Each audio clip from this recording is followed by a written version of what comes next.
The final hour of the announcement of the guaranteed admission list for graduate students at Peking University, I realized my name had been replaced by my childhood sweetheart with her own. My heart turned cold as I asked her why. With an apologetic smile, she said, "Oh, Damien reminded me. He said, since we're going to get married anyway, it doesn't matter who gets it. Don't worry. Once I gain a foothold at Peking University, I'll bring you over too." Damien, the junior who always liked to follow Selena around. I fell silent for a long time. The dream we once fought for side by side had turned out to be nothing more than a stepping stone for a future. I didn't argue anymore. Quietly, I opened the transfer system and applied to another university far away. Selena, however, started to panic. Chapter 1. When I saw that the guaranteed admission list had Selena's name on it, my hands and feet turned ice cold. She and I had prepared for 2 years together, aiming for the top program at Peking University. Under the same advisor, the school only had one internal guaranteed admission quota, and we were the only 2 candidates. Her score was 0, 1 lower than mine, and her comprehensive evaluation was also slightly worse. That quota should have been mine. I called the college office to confirm while dialing Selena's number at the same time. The teacher in the office spoke with regret, saying the documents had already been submitted and couldn't be changed. "Selena, answer my call." Her voice carried a hint of laughter. "What's wrong, Oscar? Did you see the list? I wanted to give you a surprise." "Oh, I forgot to tell you." Damien reminded me. "He said we're family, so it doesn't matter who goes. A girl needs a better starting point to prove herself. Don't overthink it. Tomorrow is the real deadline. This quota belongs to both of us." Selena's explanation was simple, as if she were talking about something trivial. I stared at the name Selena on the screen, unable to say a single word. But still, I asked her, "So, do you think I'm supposed to be happy about this? Why are you being so emotional again?" Selena countered, "Is that necessary? If I succeed, it means we succeed. This is just a matter of procedure." I gripped my phone tightly and then loosened my hold. My voice was dry. "If I don't agree, what you did is theft. It's academic misconduct. I could even report you." Selena's tone suddenly grew heavier, carrying reproach. "Oscar, I realize you're a very selfish person. It's just one quota, and you'd report me for it. When will you ever put away that ridiculous pride of yours?" Her voice grew colder and colder. "I already explained. Damien sees me as his sister, and he's doing this for us. For us. He helped you make a decision. So what? If you want to report, then report him too." Chapter 2. On the other end of the phone, there was nothing but a busy tone. Selena had hung up. I sat on the chair in the dormitory, my mind completely blank. Selena and I had known each other for 18 years, from kindergarten to university. We had hardly ever been apart. My memories were filled with her. When we were 8, she split her only piece of bread with me, saying that girls should give way to boys. At 18, she stood downstairs at my home, waving her college admission letter and shouted, "Oscar, we're at the same school again." For 18 years, I had grown used to everything about her. Everyone said we would get married right after graduation.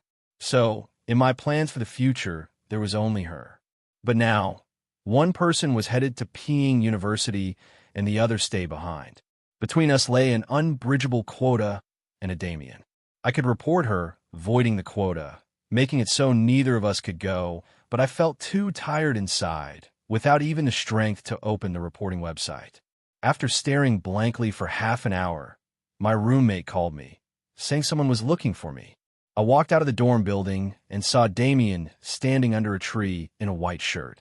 He jogged over, concern written on his face. "Oscar, I just talked to Selena on the phone.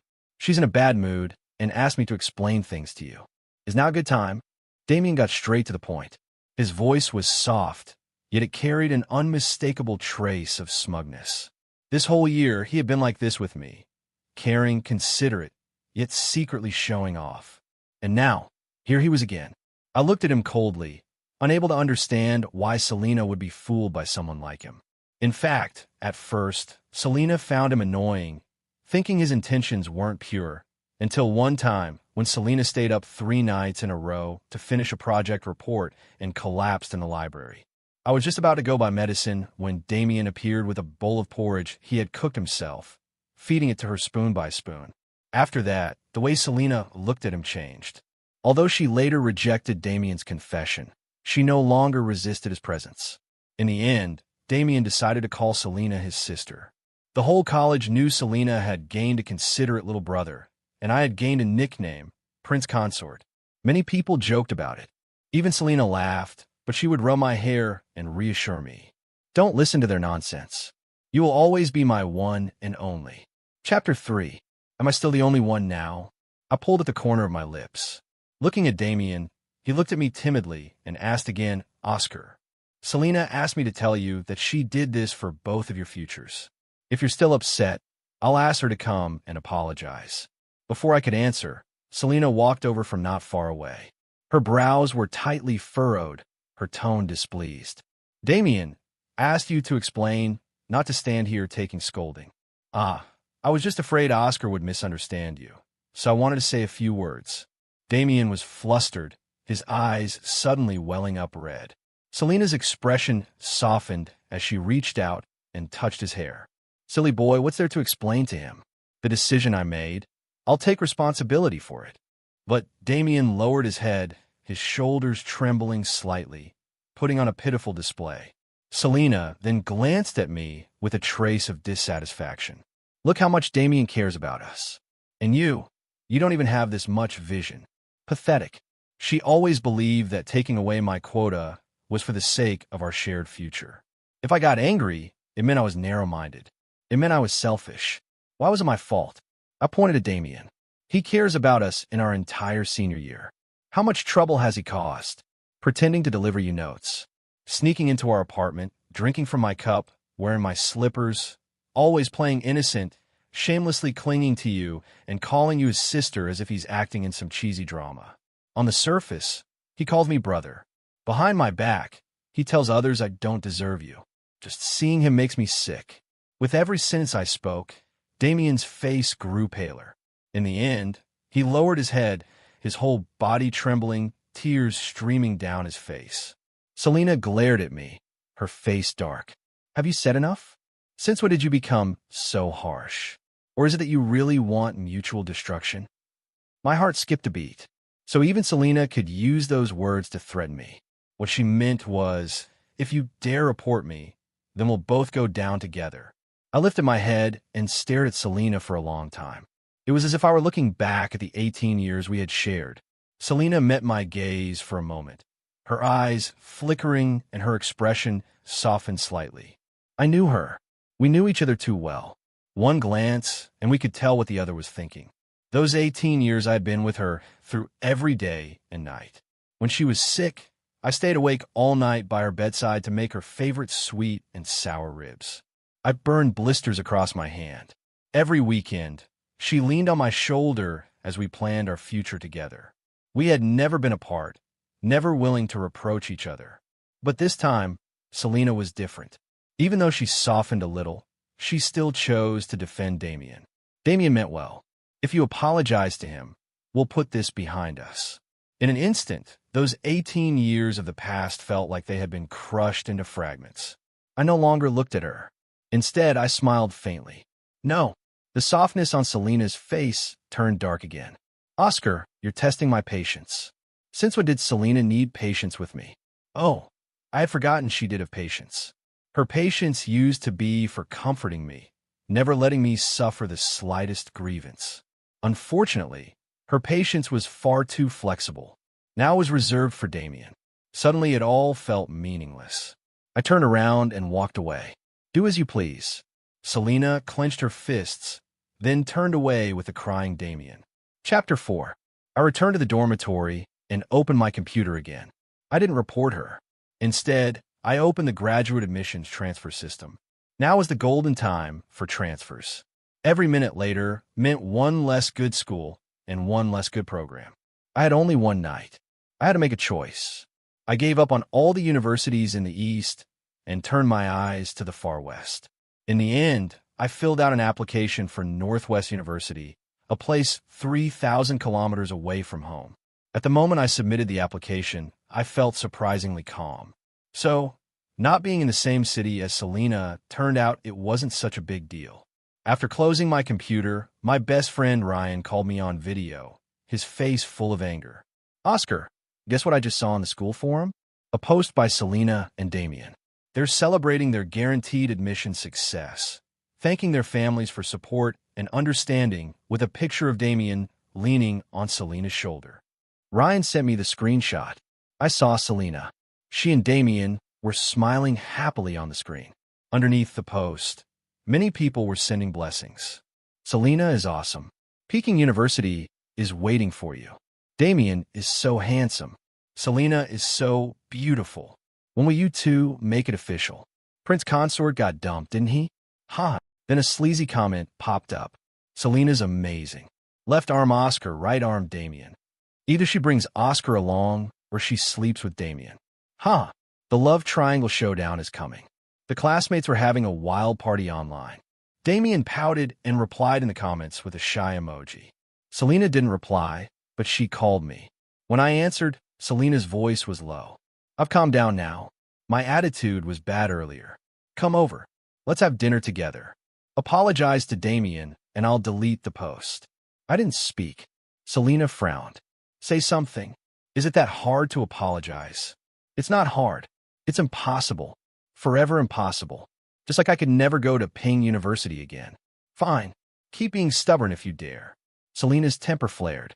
I'm going to celebrate with Damien. Do you know what we're going to do? I didn't answer. I just hung up. Ryan called me again on video on the screen. He seemed to be inside a karaoke box. He said they're here celebrating with a whole group of people. Everyone's egging Selena on to kiss Damien. Selena smashed a wine glass, and the room instantly went silent. Damien was in tears. Selena, stop. Don't be mad. Who said stop? Selena suddenly raised her head, looking toward Ryan's direction. She had spotted him. Ryan tried to run. Selena sneered. Keep filming. Let your good buddy see clearly who I've chosen. She yanked Damien over and kissed him hard. Damien wrapped his arms around her waist, blushing furiously. The classmates erupted in laughter. Whoa! Explosive! My heart tightened again as if a hand had gripped it, choking the oxygen out in an instant. But then, like the wind, the hand let go. I hung up the video and calmly walked downstairs. Auntie, please pack me a bowl of spicy beef ramen to go. I didn't know if I would get used to the flavors of the West. Chapter 5. I knew adapting to a new environment would be easy. Taste was only one part of it. The bigger challenge was the psychological gap. So the next day, I asked Ryan out, and we went to the best restaurant in the city for dinner. Ryan was surprised after everything Selena did yesterday. You're still in the mood to eat. I smiled. Why wouldn't I be? People are made of iron. Food is made of steel. The dishes were delicious, and I was in a good mood. On the way home, I even hummed a tune. Ryan looked at me and asked again, did you really let her go? From what I see, Selena and Damien are completely together now. I didn't answer. As we passed the school lake, I told Ryan to head back first. I wandered around on my own. When I was little, I loved this place. Whenever my parents fought, this was my safe harbor. My dad was a gambler who lost all the family's money. My mom divorced him in tears. My dad turned his anger on me. When I was 8, he beat me and locked me outside the house. It was Selena who passed by, took me back to her home, and gave me half a piece of bread. That was the first time I realized someone could care about me. From then on, I became her little follower. We did our homework by the lake, discussed problems, shared snacks, and drank from the same bottle of Coke. When we grew older, we'd come here on weekend nights to the Moon Pavilion and talk about the future. Selena liked to lean on my shoulder, blurting out, Oscar, someday we'll go to the best school and become the most amazing people. I would nod firmly and say, definitely. I didn't know that back then. Our dreams for the future already carried the shape of love. In our senior year, we rented an apartment together to make preparing for the graduate exams easier. My mom came to visit me, handed me a bank card filled with the savings of her entire life. She said, Oscar, your mom doesn't have much ability, but this is all I can support you with. Graduate exams are tough. Don't shortchange yourself. I cried and promised I would pass. I used the money in the card to pay the rent for the next year and bought the best study materials. I told Selena that we had to succeed, that we couldn't let my mom down. Selena comforted me, saying she would give her all. So, could I really let her go? Actually, I couldn't. It was Damien who helped me. He transferred in during junior year, trying every way to get close to Selena. After that, the one sitting at the Moon Pavilion on weekend nights to talk about the future was only me. Every weekend, I went there alone. Maybe not really to discuss the future, since the future had already become clear. I just wanted an excuse to ask Selena out. She would say she was doing experiments, looking up information in the library, and always there was a gentle male voice by her side. A month before the guaranteed admission list was published, I went to the Moon Pavilion again. This time, I didn't ask Selena to come. I just sat there quietly until a phone call came. It was my mom's attending doctor. He told me her condition had worsened and she needed surgery immediately. The cost would be around 200,000 yuan. I froze on the spot. My dad had long disappeared. Where could I possibly find 200,000? My whole body trembled. My vision blurred. My mind filled only with money. The only thing I could do was call Selena. I called 11 times, and she never picked up. I thought she was busy, but then I saw Damien's post. He had uploaded a photo of himself with Selena. The background was a karaoke box. Selena was drunk, asleep on his shoulder. My sis drank too much again. She's such a headache. Shame on her. That post seemed to be visible only to me. I sat there in a daze, my blood turning cold. In the end, I could only ask Ryan to accompany me to borrow money from relatives. It wasn't until the next afternoon that Selena finally called me back. What happened last night? I just saw your calls. I held back my tears and my voice. I asked her if she had slept well on Damien's shoulder. Selena paused, then explained helplessly, "Why are you mad again? I know you wanted me to be with you, but honestly, Damien was in a bad mood. I had to keep him company. We didn't do anything. We just sang some songs. His parents were there, too. I just drank a bit too much. As soon as I woke up, I contacted you. Isn't that enough? Singing was fine. Getting drunk was fine, too. But when my mom was critically ill, when I needed her the most, she wasn't there. That was not fine. Yet, when I opened my mouth, I couldn't say a single word to Selena. Keeping a moody Damien company was more important than answering my calls. Later, I finally gathered enough money, and my mom's surgery was a success. Meanwhile, Selena and Damien, that brother-sister pair, had become inseparable, and I had become what others called the prince consort. At night, the wind stirred at the Moon Pavilion. I pulled my thoughts back and calmly walked toward the dormitory. Unexpectedly, I received a message from Selena. "Did you fill out the transfer system? Don't just pick randomly. Once I get into Peking University, I'll figure out a way to bring you there. It has nothing to do with you." I didn't want to tell her I had already decided to go to Northwest University. Selena snorted. "I know you're definitely waiting for me. You follow me for 18 years. You can't live without me before I go to Peking University. You must apologize to Damien. Otherwise, you'll be on your own. I won't care about you anymore. We had promised long ago we would report to Peking University together and start a new life." With Selena by my side, I had thought it would always be joyful, but now I wasn't going to Peking University anymore. Without another word, I blocked Selena. Chapter 6. The day after, Selena Lin's mother suddenly came to the dormitory to find me carrying an invitation card. "Oscar, tonight you and your roommate should come to Selena's graduation celebration dinner." I told her I wouldn't go. Aunt Lin was surprised. "Why did you have a fight with her?" I said I didn't have time. "I had plans with friends tonight." "Then just bring your friends along. The more people, the merrier. Don't be so distant." Aunt Lin smiled widely, and my roommate had already nodded in agreement, reluctantly. I had no choice but to attend Selena's graduation dinner that evening. I was puzzled as to why Selena was only holding her graduation celebration at this time. When I arrived, I understood it was because of Damien. Damien, dressed in a suit, was greeting guests at the entrance of the restaurant, smiling from ear to ear. When he saw me, he enthusiastically grabbed my hand. "Oscar, you're here. Come on in. We've booked the whole place today." He smiled and explained, "Today's my birthday celebration. I was afraid it wouldn't be lively enough. So, I asked Selena to move her graduation dinner to today. It turned out it was 2 celebrations in one. No wonder it was so lively." I nodded, acknowledging it. Damien beamed, his joy impossible to hide. After the banquet started, Ryan and I found a corner and sat down, not concerned with the others. But Selena found her way over. She looked helpless, with a hint of irritation in her voice. "Oscar, go sit at the main table." "What are you hiding here for?" I said I wouldn't go and that I'd be leaving soon. Selena took a deep breath, her brows furrowed. "Oscar, stop acting out. I've let you block me for 2 weeks, and you're still not satisfied." I shook my head. Selena gritted her teeth. "When have we ever not sat together at a banquet? Are you really going to throw a tantrum over something so trivial?" Her voice caught the attention of others. Aunt Lynn quickly urged me. "Oscar, let's go." She practically dragged me to Selena's table. Only then did Selena seem satisfied. There was an empty seat next to her. I saw Damien approaching. The Lynn family welcomed him warmly, as his father had business dealings with the Lynn family. Oscar is here too.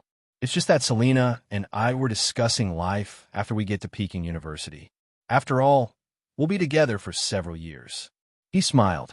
"Oscar, once Selena settles in at Peking University, we'll bring you over. The 3 of us will work hard together." I pursed my lips. I remembered how Selena had once promised that when we all got into Peking University, she would take me hiking. We'd watch the sunrise at the top of a mountain, then kiss. The kiss was her idea. She blushed and cautiously asked me, "Can we kiss?" I almost laughed, but my ears turned red, too. It was silly. Really? After knowing each other for 18 years, why do we still blush and get nervous just saying the word kiss? But unfortunately, that was in the past. Now, I felt no heartbeat quickening. I only felt absurdity because that night in the karaoke room, Selena kissed Damien. "You two go ahead and plan things. I'm a bit busy." I calmly rejected them. Damien's eyes visibly brightened, and his smile stretched all the way to his ears. But Selena froze for a moment, then grabbed my hand under the table. I lifted my hand to grab some food. "I'm so hungry. I won't be polite." After the banquet, I went to the restroom. Selena followed me in and grabbed my hand fiercely. "Oscar, what's your problem?" "It's nothing." I shook off her hand. Selena, furious yet smiling, said, "How long are you going to keep this up?" "The guaranteed admission quota. Once I get there, I'll figure out how to bring you too." "What are you so anxious about?" I asked Damien, and he said it's for your own good. He's worried you'll struggle studying outside alone. He said he'll take care of you, so we can all feel reassured. Really? He just wanted to cage me, make me live forever in his shadow. I replied, "I'll thank him." "Stop with the sarcasm. Tomorrow morning at 9 o'clock. I'll pick you up and we'll go shopping. This is what I promised you." She stormed off. Chapter 7. The next morning at 9 o'clock, I glanced down from the dormitory window. Selena was downstairs with Damien, constantly looking up. I didn't move an inch. Selena shouted once, and I pulled the curtains shut. "Oscar, don't regret this." Selena's anger flared. "Since you're so stubborn, don't expect me to care about you ever again." She went shopping with Damien, and that very day, she posted no less than 15 updates. Every single one had Damien in it. Ryan, disgusted to the point of nausea, deliberately showed them to me. Buying him some things once he's at Peking University. He shouldn't be short of anything. This is hilarious. He can't make decisions, so I have to choose for him. The mall is so crowded, but wherever he goes, he's the center of attention.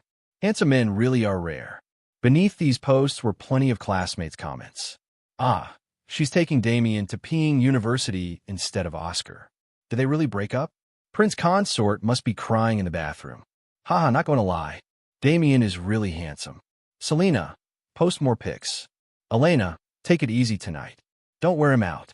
I watched without any ripple in my heart. Ryan fumed. "That shameless woman did this on purpose just to disgust you." Disgust me? I didn't feel disgusted. I only felt it was ridiculous. September came just as the school year began. I had already bought my plane ticket, and in late August, early in the morning, I left. I wanted to arrive early at school to avoid rushing. The journey went smoothly. Boarding, landing. I arrived in the dry, scorching western city. On the first night, I had a nosebleed from not being used to the climate. Everything else was fine. I even ate 2 bowls of beef noodles. They were quite good. At dawn, I had spent my very first night in the West. Then my mom called me, puzzled. I asked, "Mom, what's wrong?" "Selena asked if you were riding with her family's car to Peking University. I told her you had already gone to school, but she didn't believe me. She insisted you were hiding at home. I frowned. Didn't Selena say she wouldn't care about me anymore? Before I could respond, I heard Selena's voice through the phone. Annie, tell Oscar to come down. I've already given him plenty of time to cool off. Today's the start of school, so let's put arguments on hold until we're at Peking University. Selena's tone was unpleasant, full of impatience. My mom sounded confused. What? Cooling off? Selena, Oscar really left yesterday. He even took the moisturizer I prepared for him. Left yesterday? Selena sounded half doubtful, but still impatient. Forget it. I'll go upstairs and find him. My mom tried to dissuade her. Don't bother. Oscar already bought his plane ticket. He really left yesterday. Selena's footsteps faltered and her voice suddenly turned panicked. Plane ticket? What plane ticket? You don't need to take a plane to Peking University. It wasn't Peking University. It was Northwest University. Didn't Oscar tell you? The other end of the phone fell silent instantly. Then came Selena's harsh, ragged breathing, as if she'd just been punched. I hung up without hesitation. Chapter 8. My university life had begun. After the initial discomfort, I started to enjoy the wind of the West, the sunlight of the West, and the food of the West. People always adapt to their environment eventually. For the past 18 years, I had always stayed by Selena's side, never once changing my surroundings. Now I was alone in a desolate city, taking step after step toward a brand new life. But Selena came. She stopped me on the campus road. Her eyes ringed with darkness, red-rimmed with tears. Why? She clenched her teeth, struggling to keep her lips from trembling. I sighed and tried to walk past her. She used all her strength to grab my hand, her voice broken. Just because Damon played a joke on you, you're going to treat me like this? Yes. I looked at her the way I had looked at her for 18 years, but this time without a trace of emotion. Yes, I'm narrow-minded. I can't take a joke. I gave Selena an answer. Her jaw trembled. Oscar, you can't do this. You know I can't leave you. I only saw Damien as a younger brother. That kiss at the KTV was just for show. Nothing more. Those crazy shopping trips and endless posts with him, I only did that so you would see them, so you would get jealous. Her voice grew raspier. You're so cruel. Without a word, you gave me a fatal blow. Why didn't you apply for a transfer to Peking University? Was that quota really so important? I looked at her quietly, then shook my head. No, that quota wasn't important at all. Selena froze, staring at me in shock. I asked her a question. A month before the admission list was published, when you were singing with Damien, do you know where I was? At the Moon Pavilion? You must have been there waiting for me, right? Selena was smart. It was my fault. I shouldn't have stayed with Damien that night. I should have gone to find you. I stayed silent for a long time, then slowly pushed her hand away. Selena, that night, my mom was critically ill. Selena's whole body stiffened. Her panic was plain to see. She pulled me into a desperate embrace. How is Annie? While I was waiting for you at the Moon Pavilion, the doctor told me my mom needed immediate surgery, or she would die. I smiled as I said it, as though it were something trivial. I called you 11 times. You didn't answer. I couldn't borrow enough money. I almost thought my mom was going to die. At those words, Selena began trembling all over. Her pupils contracted violently, her fists clenching until her knuckles widened. I turned my head to look at her, my eyes void of life. That night, I was truly terrified, and you slept soundly on Damien's shoulder, missing 11 of my calls for help. Selena let out a guttural cry of pain. She suddenly slammed her fist against a nearby tree, her eyes bloodshot with rage. I sniffled lightly. But it's okay now. I'm doing well, better than I ever have. Let's part ways here, and thank Damien for me. I've accepted his joke. I like Northwest University very much. Chapter 9. I didn't know when Selena left. In any case, she no longer clung to me. A week later, my mom told me someone had transferred 200,000 yuan into her account. I immediately understood it was from Selena. She was smart. She knew how to redeem herself without giving me the chance to directly refuse. I didn't return the money. It was what I deserved. After that, I began to truly enjoy my college life. During the National Day holiday, I went home. At the entrance, I saw Damien. He had come specifically to wait for me. When our eyes met, his usual smugness was gone. All that was left was resentment and unwillingness. Oscar, you won. Selena refuses to speak to me anymore. His words were bitter. I really don't understand what on earth attracts Selena to you. Are you more handsome than me? More considerate than me? More understanding than me? He stepped closer, glaring at me. You're no better than me in anything. The only reason you won is because you knew her earlier. I grew annoyed. What the hell are you rambling about? Damien froze, then sneered. You're so proud of yourself. But too bad. You went to Northwest University. I could take the exams for Peking University. So what if she loves you? A distance of 3,000 kilometers is enough to destroy everything. And I'm right here close at hand. Who knows who will win in the end? He was declaring war. I was irritated just hearing him. Turning away, I said, she's yours. Go open a hotel room with her. The bills are on me. Damien was stunned again, and from the shadows around the corner, a thin figure emerged. Selena. Her hair was messy, her eyes lifeless, without a trace of the campus goddess she once was. I calmed myself, looking at her steadily. Damien panicked, fumbling to fix his hair while forcing a smile. Selena, you're here too. I was just passing by. Get out. Selena's voice was low, repressed. Tears welled up in Damien's eyes as he cried. He tried to embrace her. Selena, I'm sorry. I shouldn't have come to Oscar on my own, but I couldn't help it. Why am I not good enough for you? What? I said get out. Chapter 10. Damien walked away, broken and lost. Selena stared at me, unable to speak for a long time. I simply turned back toward the house, and only then did she speak. Oscar, I've decided to drop out and retake the graduate exams. I want to apply to Northwest University. I stayed silent. Selena forced a smile. I know I made a huge mistake. So, I plan to spend a year redeeming myself. Wait for me at Northwest University. I will come to find you. She spoke with sincerity, as if she were making a solemn vow, but I didn't need her vows. I remained silent. Selena grew anxious. Oscar, give me a chance. I really can't live without you. 1 year from now, I'll come find you. Let's start over. Okay. No, I had no expectations anymore. For the past 18 years, every day I had looked forward to seeing Selena, walking with her by the lake, waiting for her to lean on my shoulder and dream about the future, watching her awkwardly ask if she could kiss me. But now, I only hoped she would stop bothering me. So, I let out a gentle sigh. Selena, do you really think this is meaningful? Selena nearly lost her balance, her words choking in her throat. Finally, she staggered and disappeared into the darkness of the night. I returned home, gave my mom her gift, and slept soundly for the first time in a long while. After the holiday, I went back to Northwest University, throwing myself wholeheartedly into my studies. I've always been stubborn. Once I set my mind on something, I don't change. For 4 years, Selena had led the way, and I had followed out of habit. Now that I was alone, I felt a strong surge of determination. A PhD, I had to get it. In my 3rd year graduate school, I successfully secured my spot for doctoral studies, stepping into an even higher field. During that time, I went home many times, but I rarely saw Selena. Ryan told me Selena gave up on dropping out. She stayed at Peking University, studying like her life depended on it, shutting out the outside world. She still had plenty of admirers. Of course, her beauty guaranteed that. As for Damien, he failed the graduate entrance exams and kept pestering Selena, becoming a laughingstock at school.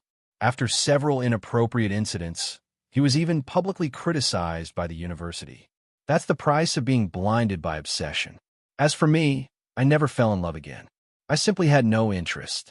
In the quiet of night, I sometimes thought of that 8-year-old girl who once gave me half of her bread, but then I smiled, having long since let it go. Chapter 11. After earning my PhD, I went straight into one of the top chip research and development companies in the country. All the storms and hardships of these years had turned into nourishment for my growth. I had been reborn many times over. When I returned home, my mom didn't recognize me. Nervously rubbing her hands, she asked, "Sir, may I help you with something?" I couldn't help but laugh and cry at the same time. Sir? What kind of word was that? I'm not a leader. I'm your son, Oscar. I hugged my mom tightly, overwhelmed. Mom froze, staring at me for a long while before bursting into tears. Oscar, my Oscar. My eyes ran too. I couldn't bear to let her go. During dinner, my mom specially made her best sweet and sour ribs and brought up old memories. These sweet and sour ribs were that Lynn girl's favorite too. Back then, you insisted on learning to make them for her and ended up with blisters all over your hands. It broke her heart. Was that so? My memory was a little hazy now. I'd even almost forgotten what Selena Lynn looked like. Mom continued speaking to herself. Just yesterday, I saw that girl. She was staring up at your window. Almost got hit by a car. I also heard from her mom that she started her own company. She's a real career woman now. Well suited for you. Here it came, the marriage talk. I raised my hand to stop her, suddenly losing my appetite for the sweet and sour ribs. Parents are like that, always eager to push marriage. I found an excuse to wander around my now strange hometown. The roads were wider, the street lights brighter, the old neighborhoods renovated. Only the school lake remained unchanged. I walked a circle around the lake and saw someone sitting on a bench not far away. She was slender, dressed in a black suit with a can of beer beside her. She looked both sharp and exhausted. She was completely out of place in the park, like a corporate CEO sitting at a street food stall. Many people nearby were glancing at her, especially the men out for a walk, their eyes full of curiosity. I stopped, feeling a twinge of emotion. Selena, it's been a long time. I walked toward her. Just then, Selena received a phone call. She trembled with excitement as she answered. Mom, you really saw Oscar. He's back. Okay, I'm going to find him right now. She hung up, turned, and our eyes met. I smiled and nodded. Hello, Selena. She froze, her eyes widening, tears welling up without warning, but she didn't speak. She just fumbled with her hair and straightened her clothes nervously. After a long moment, she calmed a little, her eyes full of surprise and admiration as she looked me over. I gestured for her to sit down and talk. She sat with me on the bench. From here, we could see young couples in the Moon Pavilion secretly kissing. I couldn't help but chuckle. Youth is a wonderful thing. Finally, Selena spoke. Oscar, I could hardly recognize you. I've been waiting for you for 10 years. All these years, I kept thinking, what kind of woman would be worthy of you? So, I never allowed myself to despair. I studied like crazy, earned my PhD, and started my own company just to give myself an identity so I could wait for you to come back. And now, seeing you again, I realize no matter how outstanding a woman is, she can never truly be worthy of you. She spoke at length, her words no longer carrying the exuberance or innocence of girlhood. I listened quietly, occasionally smiling. 10 years had flown by, and the emotions between us had long since faded into smoke. At least for me, those once unforgettable pains were now less sharp than a pinch on the finger. That stolen quota, which had once kept me awake all night, was now something I could genuinely laugh at as a joke. Those 11 unanswered calls during my mother's illness at the Moon Pavilion stirred no waves in me anymore. That is the magic of time. After a long while, Selena finally finished speaking. Then, nervously, she asked me, Oscar, you came to see me on your own. Do you have something to say? The question caught me off guard. What did I have to say? Nothing really. I had just returned to the country, met an old friend, and came to say hello. That was all. So I smiled at her and said, just hello. Selena's face paled, though she forced a smile. I see. Then, let me take the chance to apologize.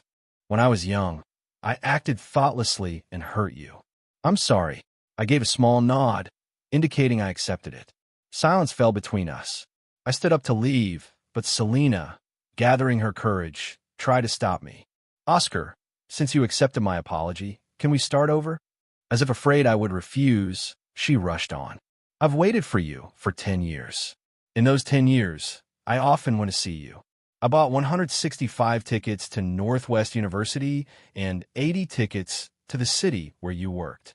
I've seen you shine in competitions in the West, and I've seen your smile on international academic forums. Truly, I have never left you. Her eyes were full of tenderness, her fingers trembling uncontrollably. She was terrified of my rejection. I was a little surprised. Selena, you're more devoted than I expected, but I had already forgotten most of our past. I had forgotten that you loved sweet and sour ribs, and forgotten a face that once moved me when you shared half a piece of bread with me. I had even forgotten what it felt like to be hurt so deeply by you. So I gently shook my head. I'm sorry. I can never love you again. Selena instantly lost all her strength. Her one straight back curved, and she stared blankly at her toes, motionless for a long time. I waved my hand. Goodbye, Oscar. I paused, turned back, and smiled. Selena, let me leave you with one sentence. The worst outcome between two people isn't still loving. It's no longer hating. I stopped hating you long ago, so I wish you well. Selena froze, muttering under her breath, then collapsed into sobs. I no longer paid attention, striding toward the direction of the setting sun. I have always loved the sunsets by the school lake because that glow in the sky is always breathtakingly beautiful. Today, it was more beautiful than